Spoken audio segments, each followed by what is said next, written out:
नमस्कार, TV 9 Bihar Jharkhand channel पर आपका स्वागत है। हम आज चर्चा करने वाले हैं कि G20 में आने वाले नेताओं के मन में बिहार का नालंदा विश्वविद्यालय कैसे और क्यों घर कर गया। जी हां, विश्व के तमाम नेता इसकी ख्याति और गुणवत्ता को जानकर हतप्रभ क्यों हुए।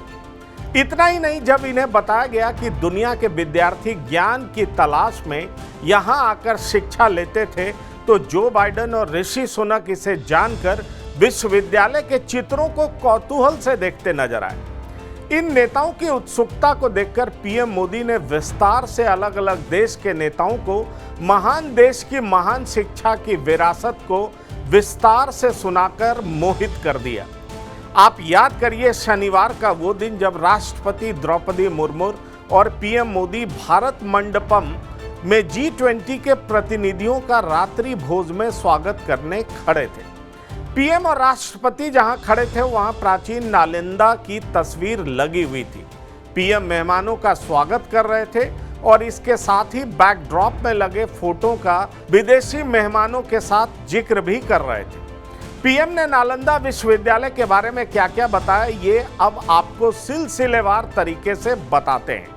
नालंदा महाविहार की झांकी दिखाकर पीएम मोदी ने विदेशी मेहमानों को इतिहास से अवगत कराते हुए नालंदा विश्वविद्यालय की महान विरासत का उल्लेख किया।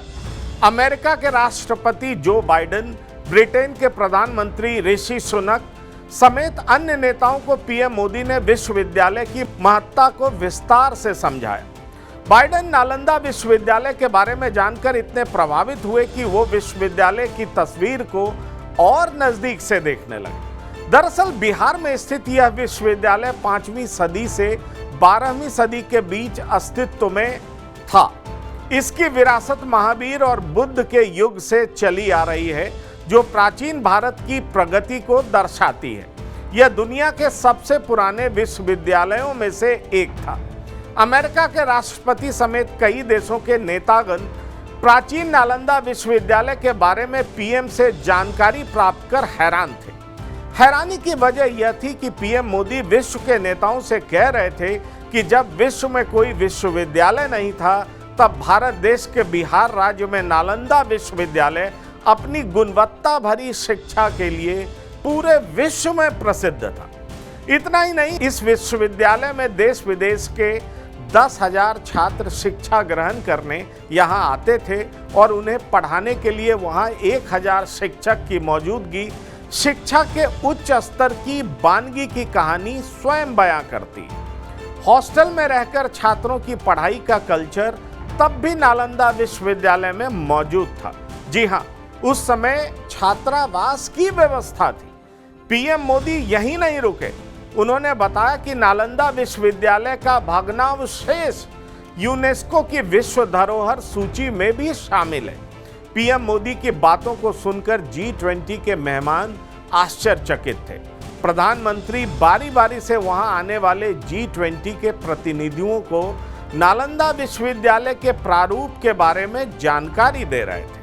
प्रधानमंत्री ने बताया कि नालंदा विश्वविद्यालय में बौद्ध धर्म, वेद, विज्ञान, दर्शन, इतिहास, संस्कृति, साहित्य, खगोल शास्त्र, सांख्य, वास्तुकला, शिल्पकला, मूर्तिकला, व्याकरण, शल्य विद्या, ज्योतिष, योग शास्त्र, चिकित्सा शास्त्र इत्यादि की पढ़ाई तब हुआ करती थी। इसलिए भारत ज्ञान के क्षेत्र में काफी विकसित था।